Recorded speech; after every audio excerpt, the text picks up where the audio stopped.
I was standing in my kitchen in Phoenix, Arizona, staring at the coffee maker that refused to work when I realized something was seriously wrong. The faucet sputtered once, twice, then died completely. No water, not a single drop. I tried the bathroom sink, then the shower, then even the toilet. Nothing. My name is Sean Bradford, and I had just moved into this supposedly upscale planned community called Desert Winds Estates 3 months ago, thinking I had finally made it in life at 32 years old.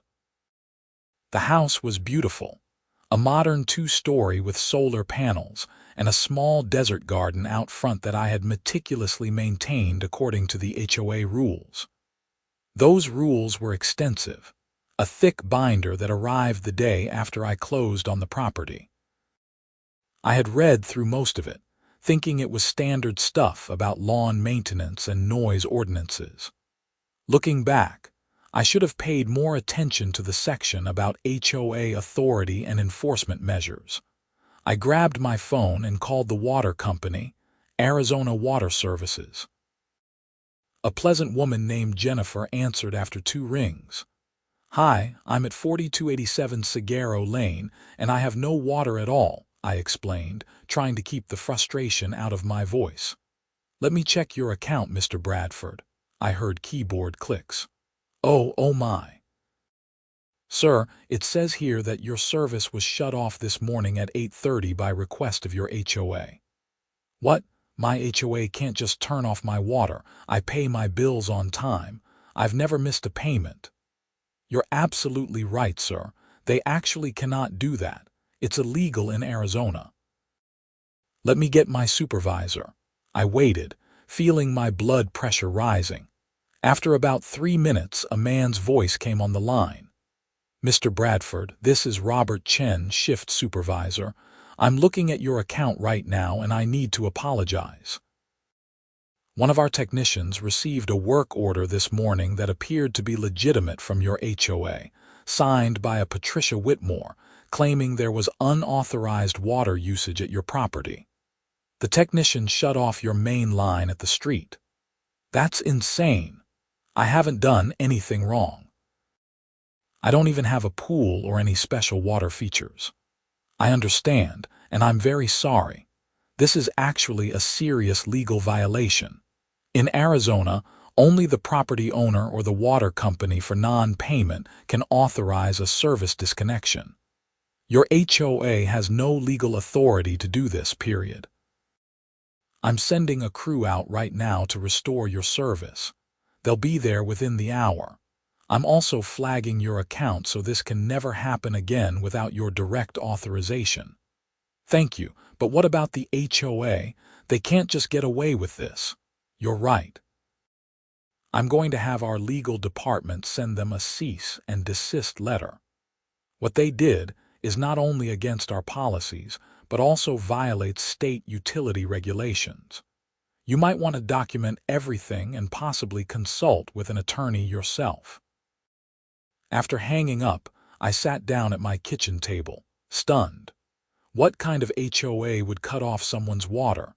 I hadn't received any warnings, any violations, anything.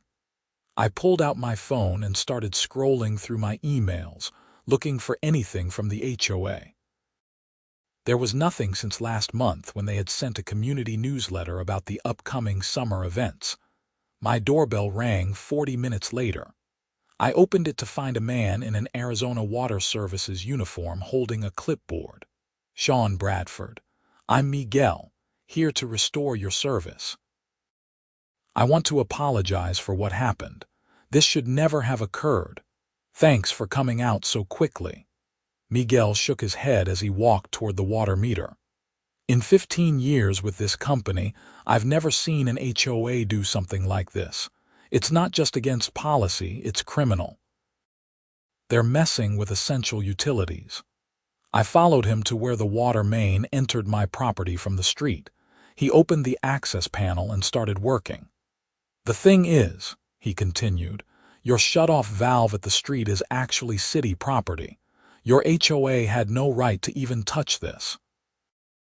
If they wanted to, They should have gone through proper legal channels, gotten a court order something. You can't just cut off someone's water. So what happened exactly? According to the work order our tech received, this Patricia Whitmore claimed there was a violation of community water usage policies and requested immediate shutoff. Our tech was new, didn't know the protocols, and just followed the order. He's being retrained. But the HOA, they knew exactly what they were doing. This was deliberate. Miguel finished his work and water started flowing through my pipes again. I ran inside to check the faucets and sure enough, everything was working. But I wasn't relieved. I was angry. This Patricia Whitmore had crossed a line, and I wanted answers. I looked up the HOA office location in my welcome packet. It was a small building near the community center, about a 5-minute drive from my house. I grabbed my keys and headed out. The Desert Winds Estates HOA office was a squat beige building that matched every other structure in the development. Inside, a young woman sat at her reception desk, typing on her computer. She looked up as I entered. "Can I help you? I need to speak with Patricia Whitmore immediately." "Do you have an appointment?" "No, but she shut off my water this morning, so I think that warrants an immediate conversation." The receptionist's eyes widened. "Oh, you're Mr. Bradford. Let me get Patricia." She disappeared through a door behind her desk. I could hear muffled voices, one of them sharp and insistent. A moment later, a woman emerged. She was probably in her mid-50s, with short blonde hair styled in that particular way that seemed to require a manager at every establishment. She wore a pantsuit and had reading glasses hanging on a chain around her neck. Her expression was one of barely concealed irritation. "Mr. Bradford, I'm Patricia Whitmore, HOA president. I assume you're here about your water service." "You assume correctly. You had my water shut off without any warning, any violation notice, anything. The water company told me what you did was illegal." Patricia's lips thinned. "Mr. Bradford, as per Section 12.4 of your HOA agreement, the association has the right to take corrective action when residents violate community standards." "What violation? I haven't received a single notice." "You installed an unauthorized water feature in your backyard." I stared at her. "I don't have any water feature in my backyard. I don't have anything back there except the patio furniture that came with the house. According to our inspection last week, you have a water feature that wasn't approved by the Architectural Review Committee." "Then your inspection was wrong. Show me the photos." Patricia pursed her lips. "I don't have to show you anything. The inspection was conducted by qualified personnel. If you're going to cut off my water, essential utilities, over a violation, you better have proof. And even if I did have an unapproved water feature, which I don't, you have no legal right to shut off my water. That's illegal in Arizona. The HOA has broad authority to enforce its rules. Not that broad. The water company already restored my service and sent your organization a cease and desist letter. They're involving their legal department. You've committed a serious violation." For the first time, Patricia's confident expression wavered slightly.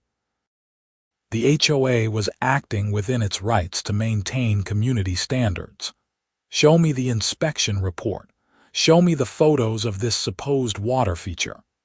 Patricia walked back to her office and returned with a folder. She pulled out a printed photograph and placed it on the reception desk. I looked at it and immediately started laughing, though there was no humor in it. "This is a hose. A regular garden hose connected to my outside faucet. This is what you're calling an unauthorized water feature." It was running, wasting community resources. I was watering my garden. "You know, the garden that I maintain according to your rules about curb appeal. This is absurd. The rules clearly state that all outdoor water usage must be approved." "No, they don't. I read that section. It says permanent water features like fountains and pools need approval. A garden hose is standard home equipment. Patricia crossed her arms. I've made my decision. If you want to appeal, you can present your case at next month's HOA board meeting. Next month? You cut off my water today over a garden hose and expect me to wait a month for an appeal? No.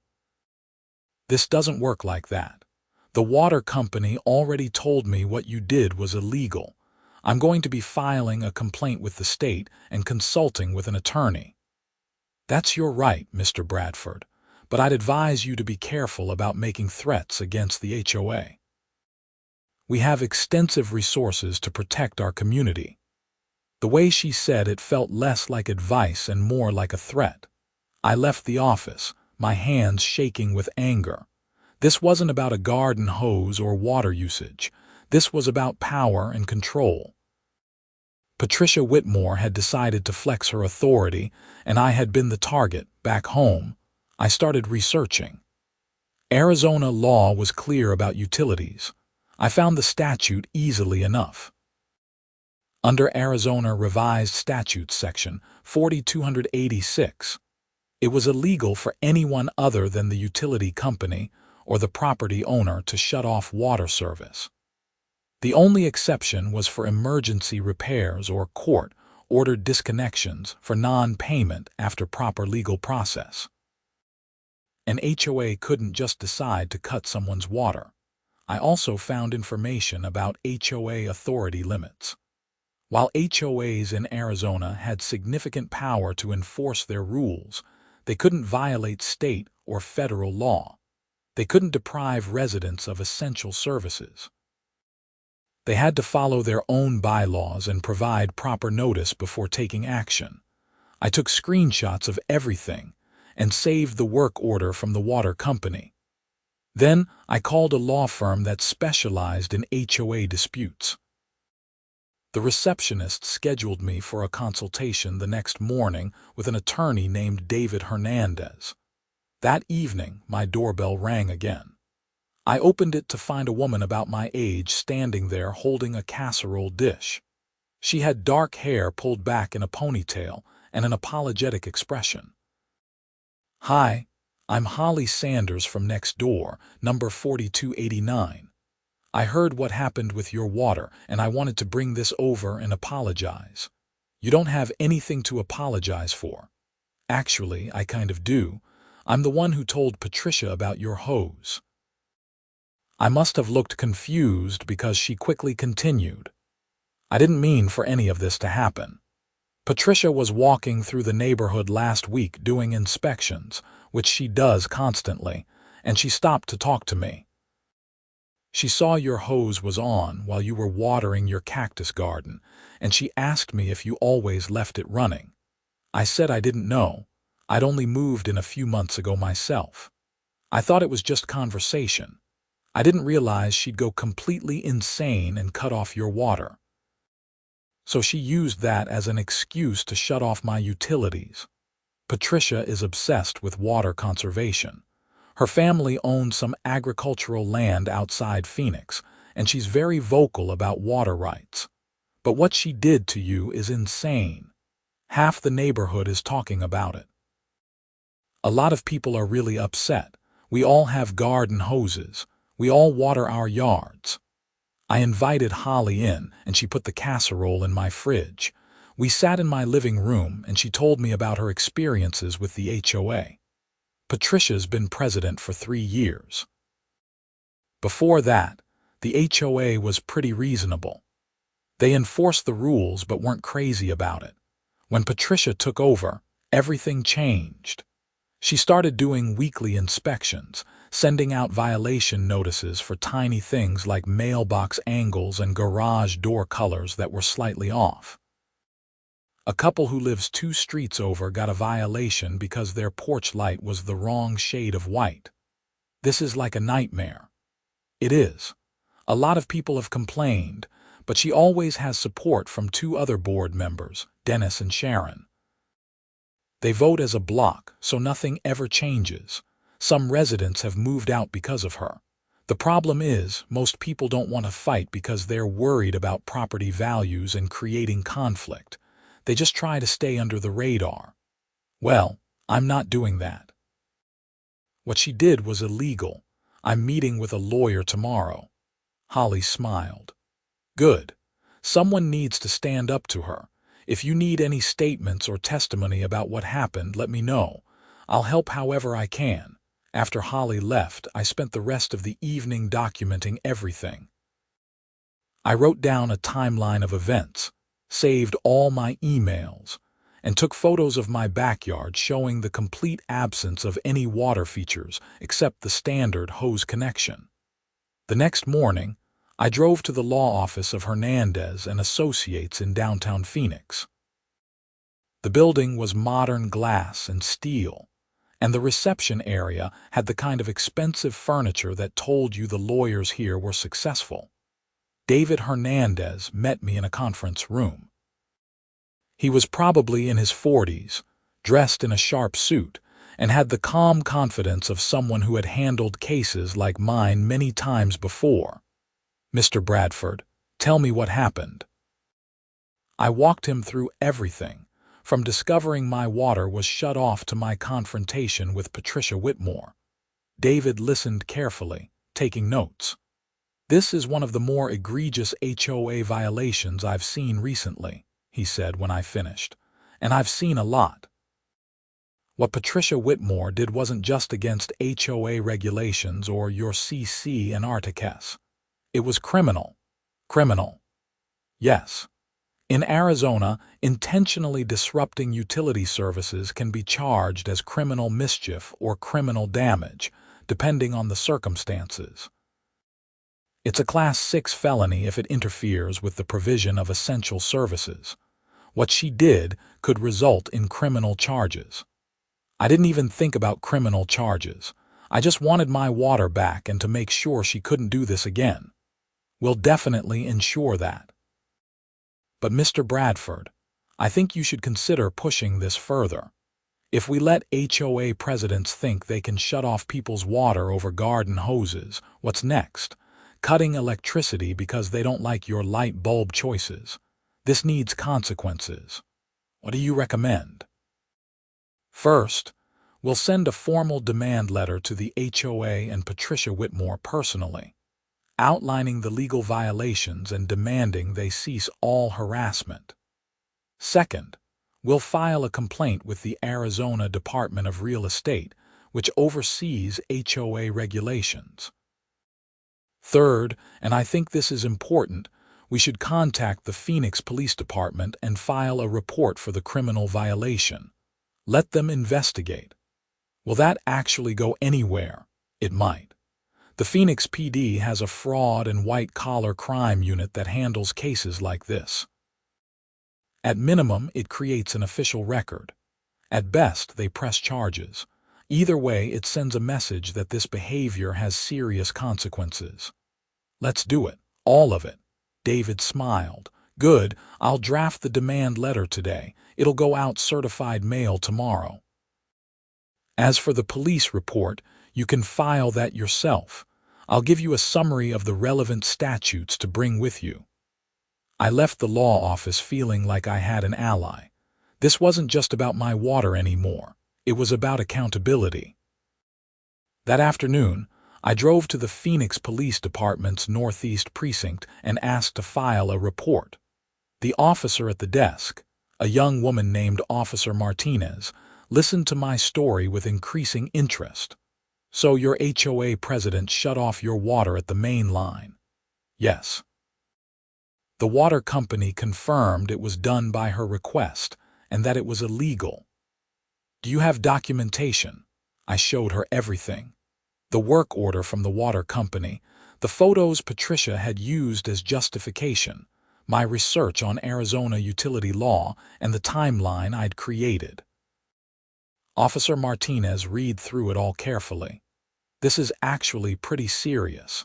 Tampering with utility services is a crime. Let me get a detective." 20 minutes later, I was sitting in an interview room with Detective James Walsh, a middle-aged man with graying hair and a no-nonsense demeanor. He reviewed all my documentation.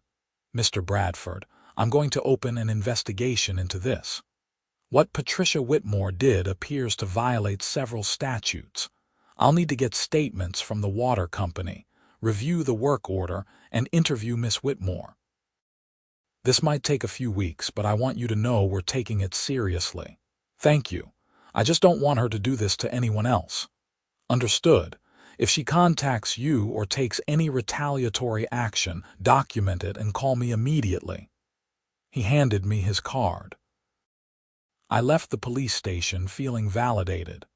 This wasn't just me overreacting. What Patricia had done was serious enough that the police were investigating. Over the next week, things escalated quickly. The HOA received David Hernandez's demand letter, and according to Holly, Patricia had been furious. The next HOA board meeting was scheduled for the following Tuesday, and word spread through the community that I would be there to address the board. The meeting was held in the community center, a large room with folding chairs set up in rows. When I arrived with David Hernandez, I was surprised to see at least 50 residents already there. Holly waved at me from the third row. Patricia sat at a table at the front with 2 other board members. She looked composed, but I could see tension in her shoulders. The meeting started with standard business, approving minutes from the last meeting, discussing landscaping contracts, reviewing the budget. Finally, Patricia said, "We have a resident concern from Sean Bradford." "Mr. Bradford, you have 5 minutes." I stood up and David stood with me. "Actually, Mr. Bradford will need more than 5 minutes, and I'll also be addressing the board. I'm David Hernandez, Mr. Bradford's attorney." Patricia's composure cracked slightly. "This is a resident meeting. Attorneys aren't typically present. Arizona law allows attorneys to represent homeowners in HOA disputes. We'll be taking as much time as necessary." David walked to the front of the room and set up a laptop connected to a projector. He pulled up a presentation he'd prepared. On November 12th, Patricia Whitmore, acting as HOA president, submitted a work order to Arizona Water Services requesting the disconnection of water service to Mr. Bradford's property. This work order was executed, and Mr. Bradford's water was shut off for approximately 3 hours. Miss Whitmore justified this action by claiming Mr. Bradford had installed an unauthorized water feature. David clicked to the next slide, showing the photo of my garden hose. "This is the supposed water feature, a standard garden hose." Miss Whitmore also claimed that Mr. Bradford had been provided notice of violations prior to the disconnection. He had not. No written notice was sent. No opportunity to cure was provided. The water was simply shut off. Murmurs spread through the audience. David continued.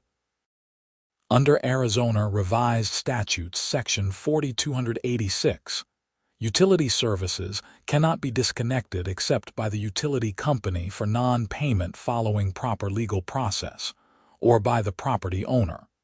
An HOA has no legal authority to disconnect utilities, period. What Miss Whitmore did was not only a violation of Mr. Bradford's rights, but also a criminal act.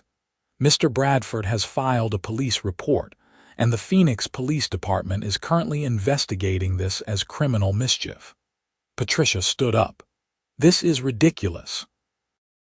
The HOA has the authority to enforce its rules. Mr. Bradford was wasting water, a precious resource in Arizona." "Miss Whitmore, watering one's garden with a hose is not waste. It's standard property maintenance. Even if it were against your rules, which it isn't, you cannot shut off someone's water. You especially cannot do so without notice and an opportunity to cure.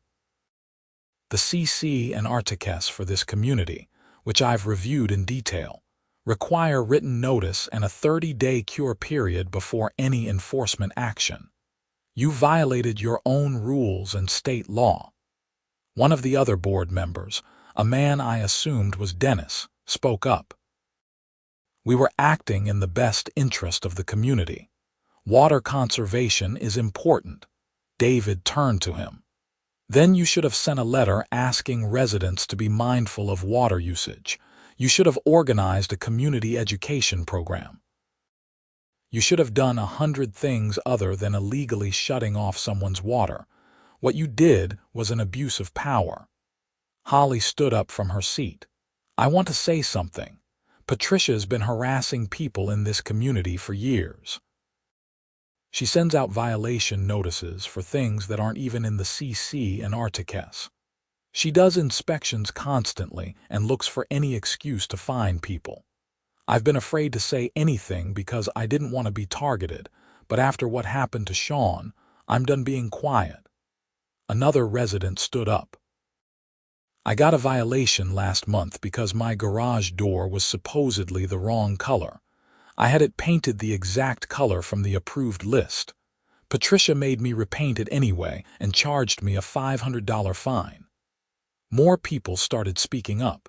It was like a dam had broken. Story after story came out about Patricia's overreach, her arbitrary enforcement, her harassment. David let it go on for several minutes before holding up his hand. This is all relevant. Miss Whitmore, the other board members, you've created a hostile environment for homeowners. Mr. Bradford's case is the most serious because it involves a criminal act, but there's a pattern of abuse here. We'll be filing a complaint with the Arizona Department of Real Estate. We'll also be requesting a special election to recall the current board. Patricia's face was red now. You can't do that. The board has immunity for actions taken in good faith. Immunity doesn't cover criminal acts, Miss Whitmore, and good faith requires following the law and your own governing documents. You did neither. The meeting dissolved into chaos. Patricia tried to regain control, but residents were shouting questions and complaints. Eventually, she and the other board members walked out. David turned to me. Well, that went better than expected. We have a lot of witnesses now to the pattern of abuse. Over the next few days, momentum built. Holly organized a petition for a recall election and got signatures from over 60% of the homeowners. David filed the complaint with the state. Detective Walsh interviewed Patricia and the other board members. 2 weeks after the board meeting, I got a call from Detective Walsh. Mr. Bradford, I wanted to update you. We're filing charges against Patricia Whitmore for criminal mischief. The county attorney's office reviewed the case and agreed there's sufficient evidence. She'll be arraigned next week. Wow, I didn't actually think it would get this far. What she did was serious. We can't let HOA board members think they can break the law to enforce their rules. This sets a precedent. The arraignment was quick. Patricia appeared with her own attorney, a sharp-looking woman who argued that her client had acted in good faith to enforce community rules. The judge wasn't buying it. Miss Whitmore, the law is clear. You had no authority to shut off Mr. Bradford's water. This isn't a gray area. You'll stand trial. The trial was set for 2 months later. In the meantime, the recall election succeeded, and Patricia, Dennis, and Sharon were removed from the board. New members were elected, including Holly. The new board's first action was to apologize to me formally and to announce a comprehensive review of all enforcement actions taken under Patricia's presidency. The trial itself was almost anticlimactic. The evidence was overwhelming. The water company testified that Patricia had submitted the work order under false pretenses. I testified about the lack of notice and the arbitrary nature of her action.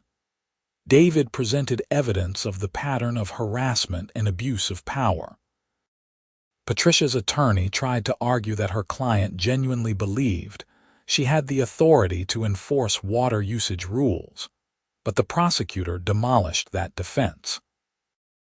They showed emails where Patricia had discussed shutting off my water with Dennis and Sharon, and in those emails, Sharon had actually written, "Are you sure we can do this?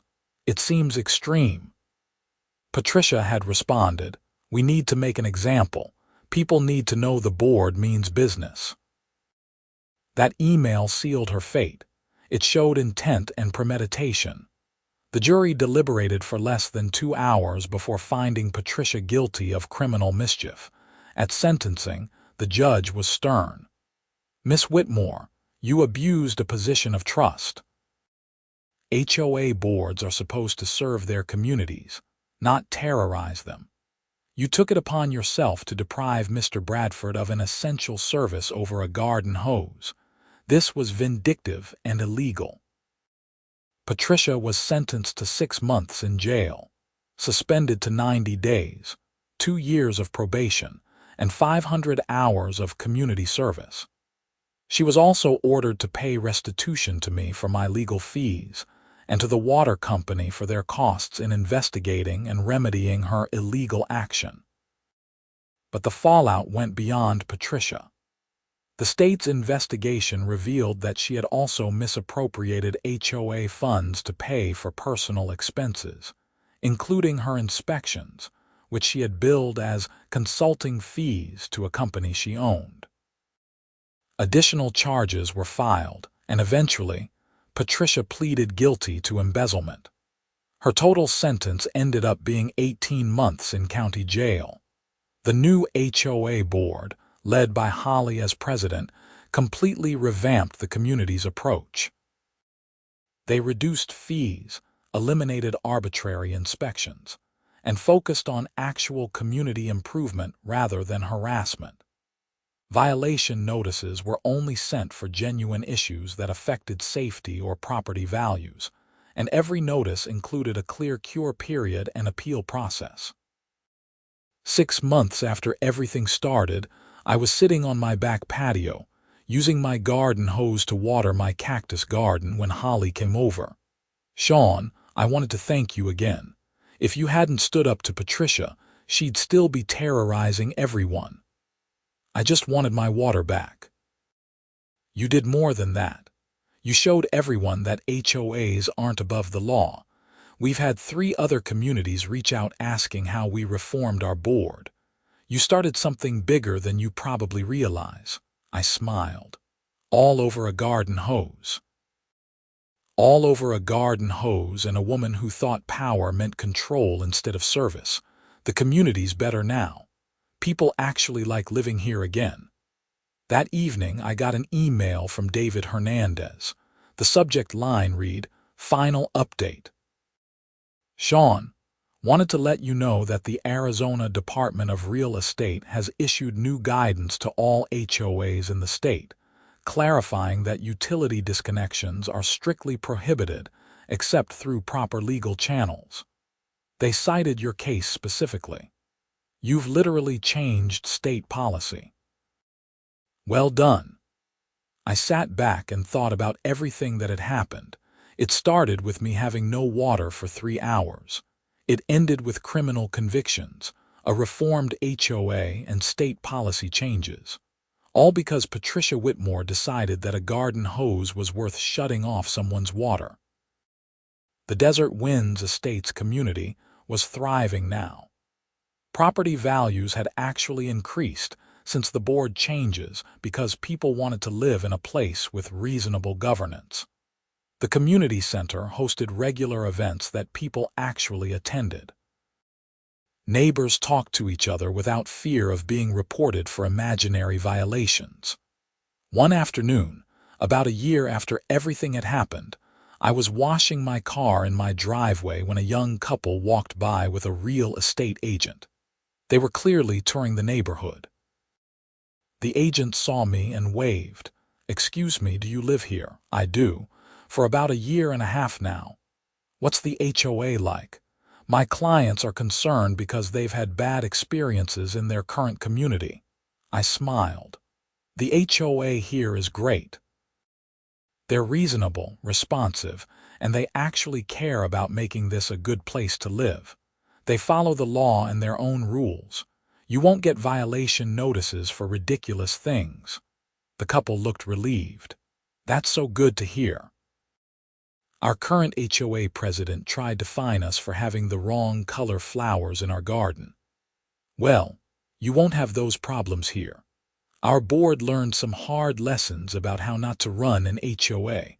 They're focused on actual community improvement now. After they left, I thought about how close I'd come to just accepting what Patricia did. If I hadn't called the water company, if I hadn't pushed back, if I hadn't been willing to fight, nothing would have changed. Patricia would still be harassing residents, the board would still be abusing its power, and the community would still be miserable. Sometimes standing up for yourself does more than protect you. It protects everyone. I finished washing my car, coiled up my garden hose, and went inside. My water worked perfectly, just as it should. Just as it always should have. And Patricia Whitmore was working off her community service hours at a food bank, hopefully learning something about actual service to the community. The legal system had worked. The community had worked. And most importantly, the water company had done the right thing by immediately recognizing that what Patricia did was illegal and restoring my service. That quick action had started everything. If they had sided with the HOA or told me I needed to work it out myself, Patricia might have gotten away with it. Holly called me later that week. "Sean, the board wants to do something special. We're creating a new policy requiring annual training for all board members on legal requirements and homeowner rights. We're calling it the Bradford Rule. We want to make sure no future board ever forgets the limits of their authority." That's a great idea. I'm honored. You should be. You saved this community. And not just by stopping Patricia. You showed everyone that standing up to abuse is possible and necessary.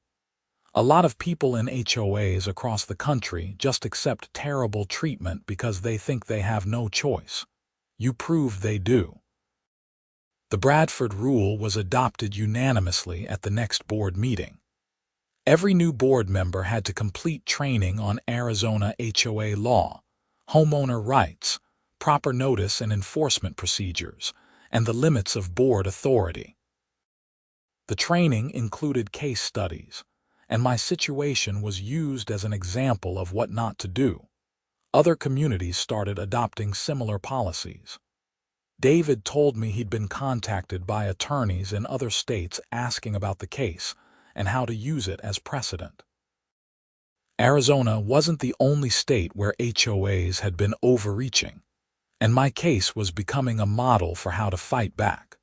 I also started getting emails from people across the country who were dealing with their own HOA nightmares. I couldn't help everyone, but I tried to respond with advice and encouragement. I always told them the same thing. Document everything, know your rights, and don't be afraid to involve authorities when the HOA breaks the law. One email stuck with me.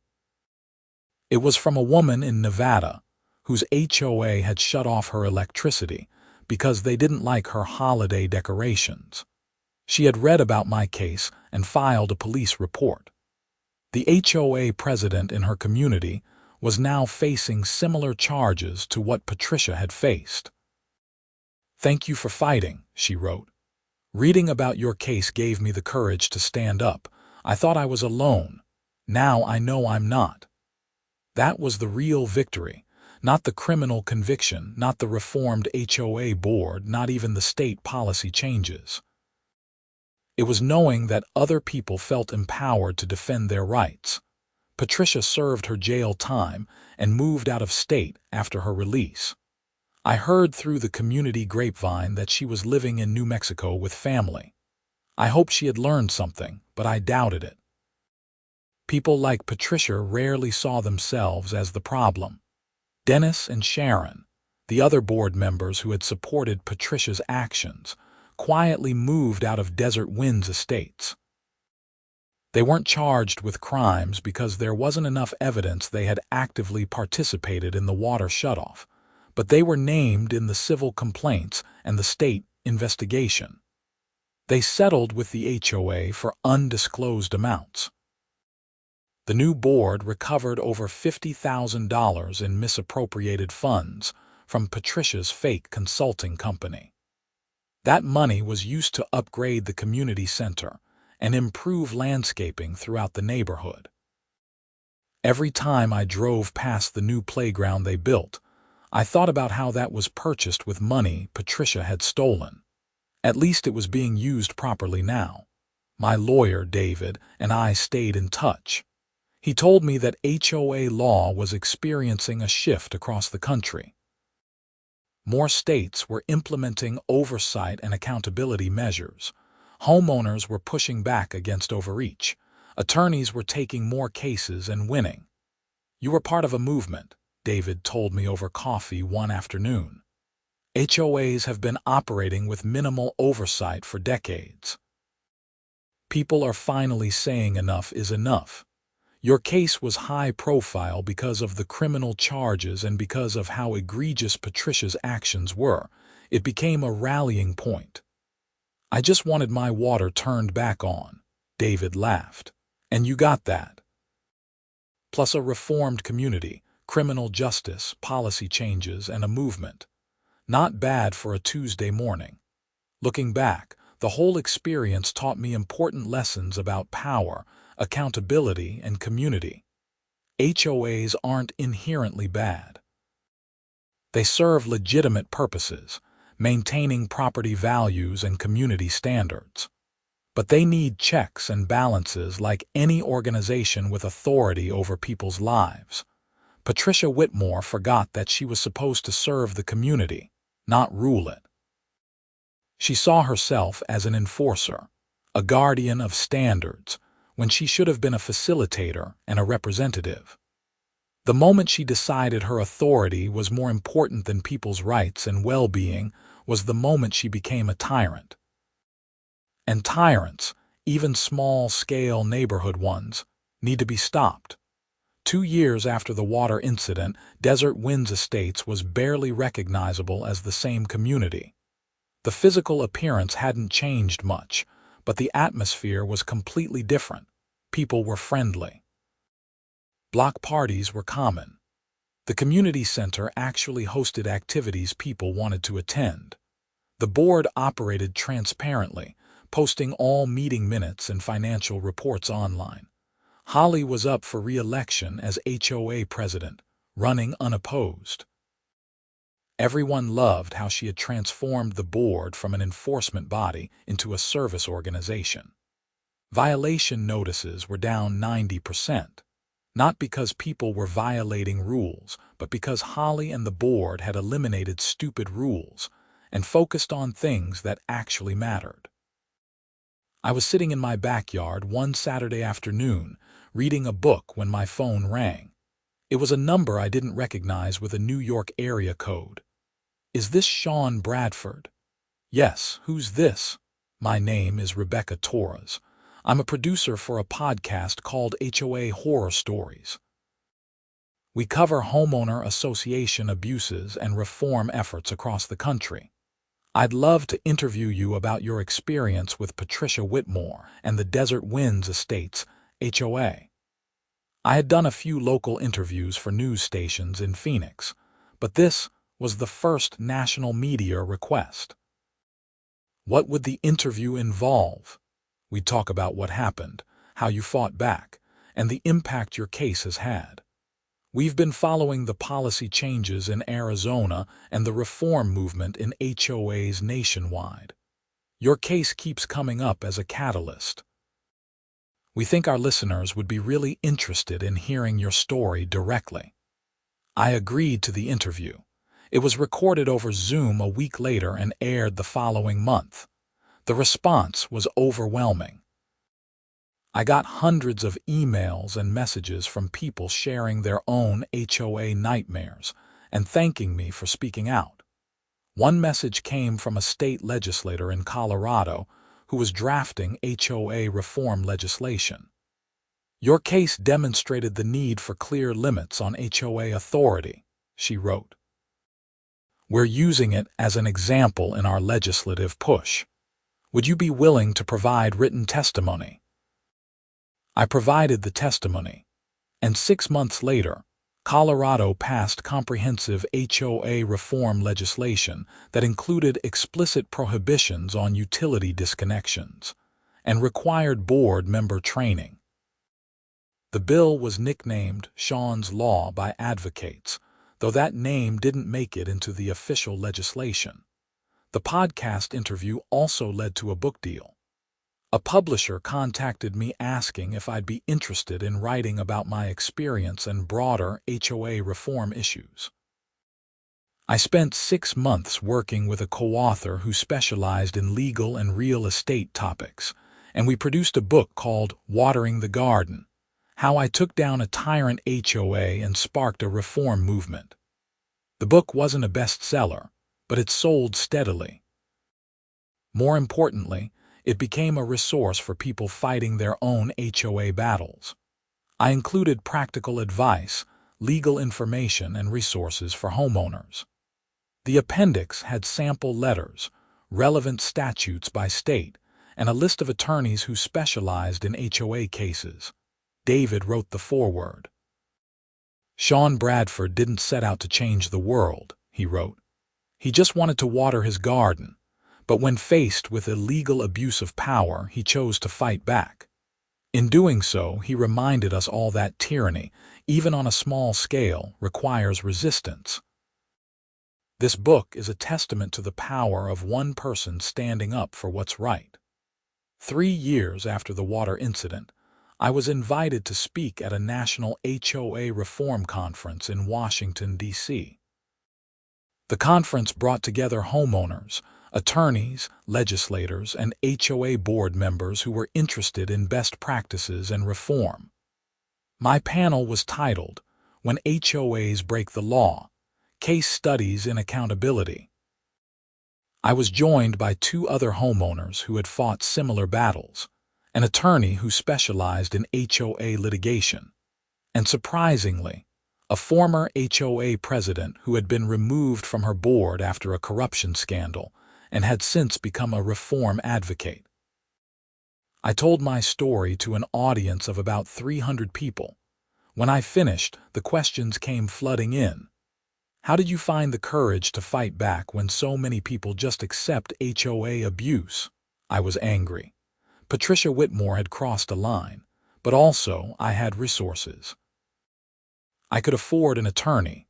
I had time to fight. A lot of people don't have those advantages. That's why reform is so important. The system needs to protect homeowners by default, not just the ones who can afford to fight. What advice would you give someone dealing with an abusive HOA right now? Document everything. Every interaction, every violation notice, every email. Know your state laws and your CC and Articus. Join with your neighbors because there's strength in numbers. And don't be afraid to involve authorities when the HOA breaks the law. They're not above it. Do you regret buying a home in an HOA community? Sometimes, but mostly no. HOAs can work when they're run properly. The new board at Desert Winds Estates is great. They serve the community instead of controlling it. The problem isn't the concept of HOAs. It's bad leadership and lack of accountability. Reform those things and HOAs can be beneficial. After the panel, dozens of people came up to talk to me. Some wanted advice. Some wanted to share their stories. One woman was crying as she thanked me. My HOA foreclosed on my home because I was $300 behind on fees. I was going through cancer treatment and fell behind. They didn't care. I lost my house. Hearing that people are fighting back gives me hope that this won't happen to others. Her story broke my heart. HOA foreclosures were one of the most abusive practices I'd learned about in my research. Some states allowed HOAs to foreclose over tiny amounts of unpaid fees, often without proper notice or opportunity to cure. People lost their homes, their equity, everything over a few $100s. I connected that woman with an attorney at the conference who specialized in wrongful foreclosure cases. I didn't know if she'd be able to recover her home, but at least she had a fighter in her corner now. The conference reinforced something I'd come to understand over the years since my water was shut off. My case was dramatic and got attention, but it was just one example of a massive systemic problem. Across the country, HOAs were operating with minimal oversight, abusing their power and ruining people's lives. Reform was happening, but it was slow back in Phoenix. Life had returned to a comfortable normal. I had a good job as a software developer, working remotely from my home office. The house I'd almost lost faith in had become a place I truly loved, partly because of the physical space, but mostly because the community had transformed into something positive. Holly and I had become close friends. She was dating a guy named Marcus who had moved into the community about a year after the Patricia situation. Marcus was great, a teacher at a local high school, and he'd become part of our social circle. One evening, we were having a barbecue in my backyard. Holly, Marcus, and several other neighbors were there. Someone brought up the water incident, which had become something of a community legend. "You ever think about how crazy it is that a garden hose caused all this?" Marcus asked, gesturing around at the group of happy neighbors. "All the time," I said. "A garden hose brought down a tyrant, reformed an HOA, changed state policy, and sparked a national conversation. It's absurd." Holly raised her glass. "To garden hoses and the people brave enough to use them despite tyrannical HOA presidents." We all laughed and drank to that ridiculous toast. But it wasn't really about the hose. It was about standing up when someone tries to take away your rights. It was about recognizing that even small injustices matter. It was about not accepting abuse just because it comes from someone in authority. Patricia Whitmore had tried to make an example of me, to show the community that the HOA had absolute power. Instead, she'd made an example of herself, showing what happens when authority figures abuse their positions. 4 years after the incident, I was contacted by a documentary filmmaker who was making a film about HOA abuses across America. She wanted to feature my case as one of the central stories.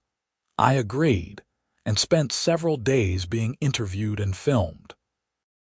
The documentary, titled "Governed: The Hidden Tyranny of Homeowner Associations," premiered at a film festival and was eventually picked up by a streaming service. My case was featured prominently, with interviews from me, David, Holly, Detective Walsh, and even the water company supervisor who had first recognized that what Patricia did was illegal. The documentary also included Patricia's perspective. The filmmakers had tracked her down in New Mexico and interviewed her. Watching that interview was surreal. Patricia showed no remorse. She insisted she had been right to shut off my water, that I had been wasting a precious resource, that the HOA had the authority to enforce its rules. She claimed she was the victim, that I had destroyed her life over a minor enforcement action. "I was serving my community," she said on camera, her face hard. "Sean Bradford was violating our water conservation policies. I did what needed to be done. The fact that he used the legal system to attack me doesn't change that I was right." The filmmaker asked her if she understood that what she did was illegal. "I don't accept that it was illegal. The HOA has broad authority to enforce its rules. The courts were wrong." Even after everything, after the criminal conviction, the jail time, the civil penalties, Patricia still believed she had done nothing wrong. It was chilling to watch. The documentary sparked another wave of attention. Articles were written. More states started looking at HOA reform legislation. Homeowner advocacy groups used clips from the film in their materials. I did more interviews, more speaking engagements. It was never my intention to become an advocate or a public figure, but that's what had happened. And I felt a responsibility to use the platform I'd inadvertently created to help others. 5 years after Patricia shut off my water, I was invited to testify before a congressional subcommittee that was investigating HOA practices and considering federal oversight legislation. Standing in a congressional hearing room in Washington, D.C., telling my story to elected officials felt surreal. Homeowner associations govern more than 60 million Americans, I testified. Most are run responsibly, but when they're not, homeowners have limited recourse. State laws vary wildly. Some provide strong protections. Others leave homeowners vulnerable to abuse.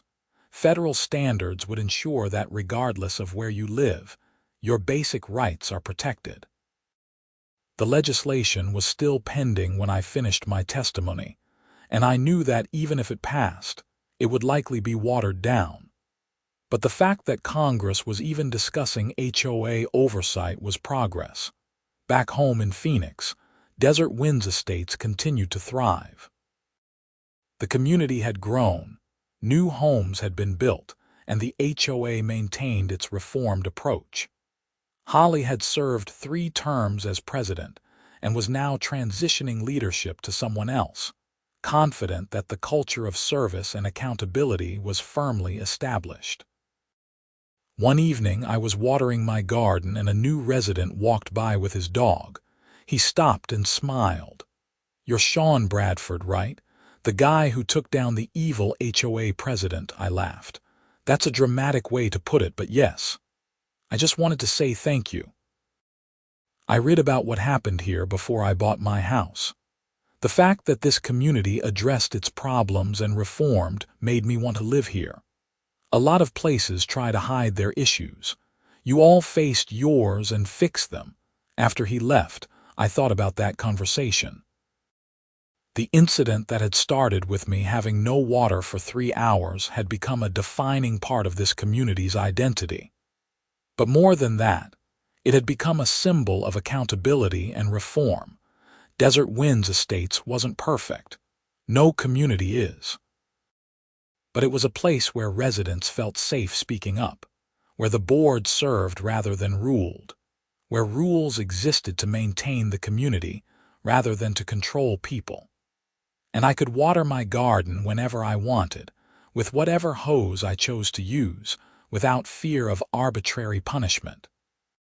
6 years after everything started, I was sitting on my patio reading the news on my tablet when I saw an article that made me pause.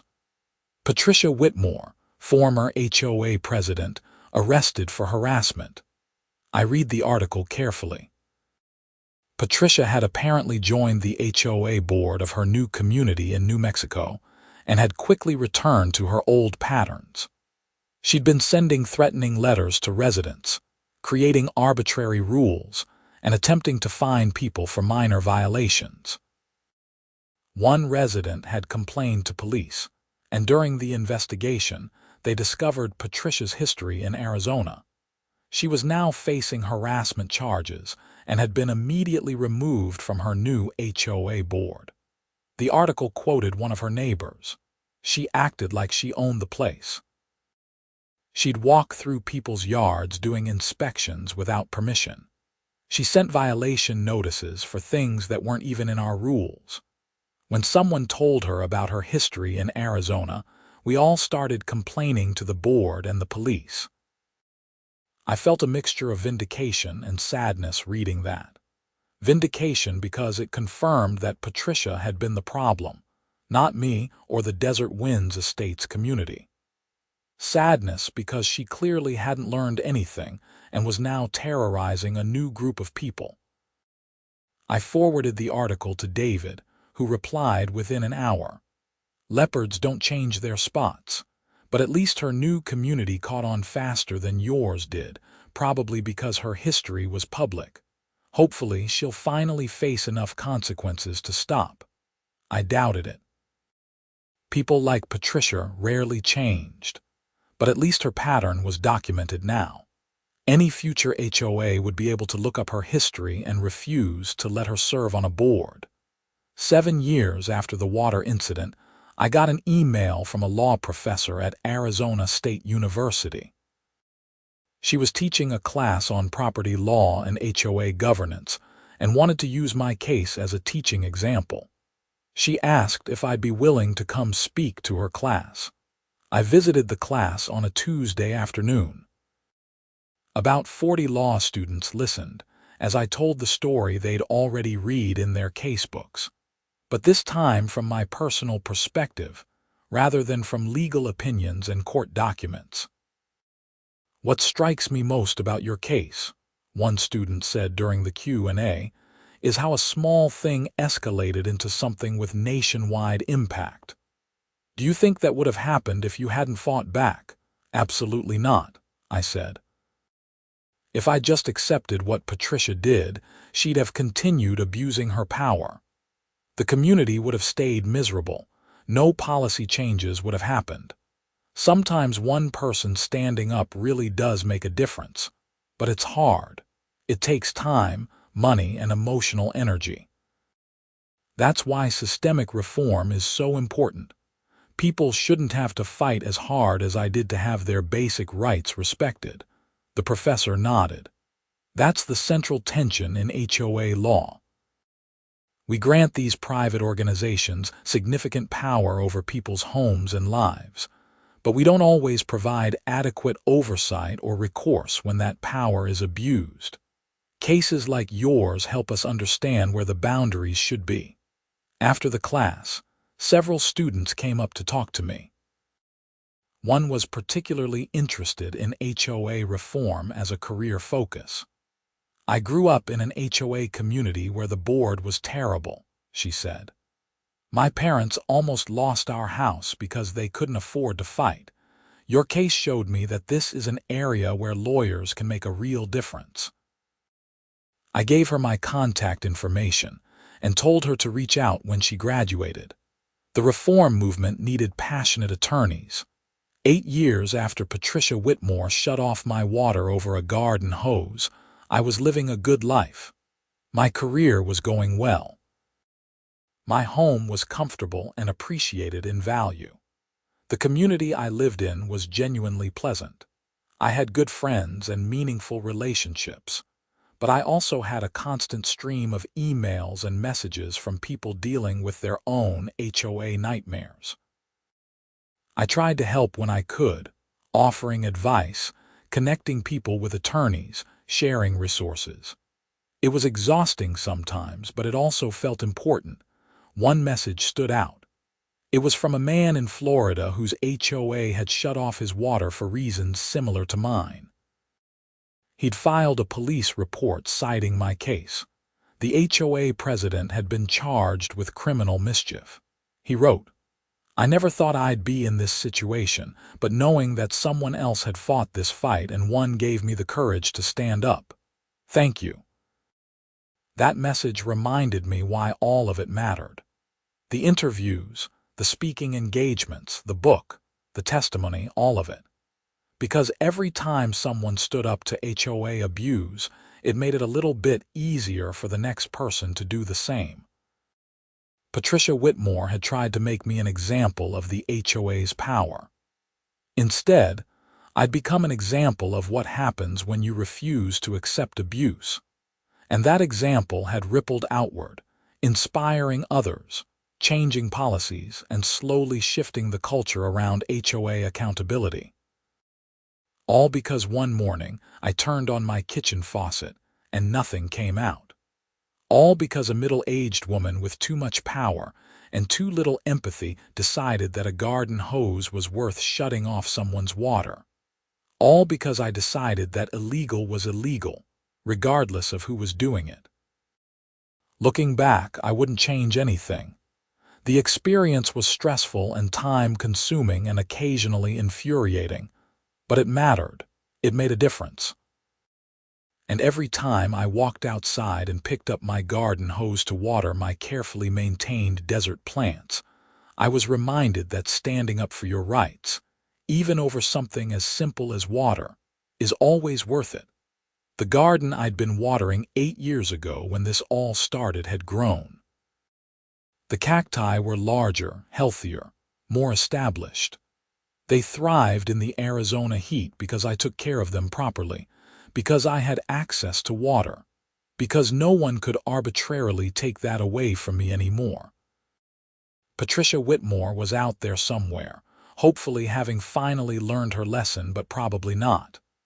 The reform movement continued, state by state, community by community.